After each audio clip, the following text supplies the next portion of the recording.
Saturday, December 11th.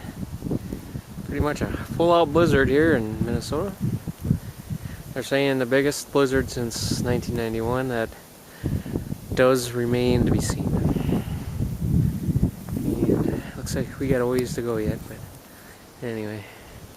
There you go. What do you think, Snow Dog? Huh? Yeah, good doggy, good puppy. Yes, yes ma'am.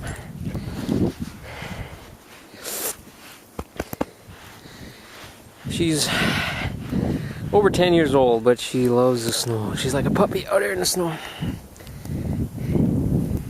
Hope the chickens are okay over there. I'm sure they're just content to stay in their little heat lamp lit and warmed coop.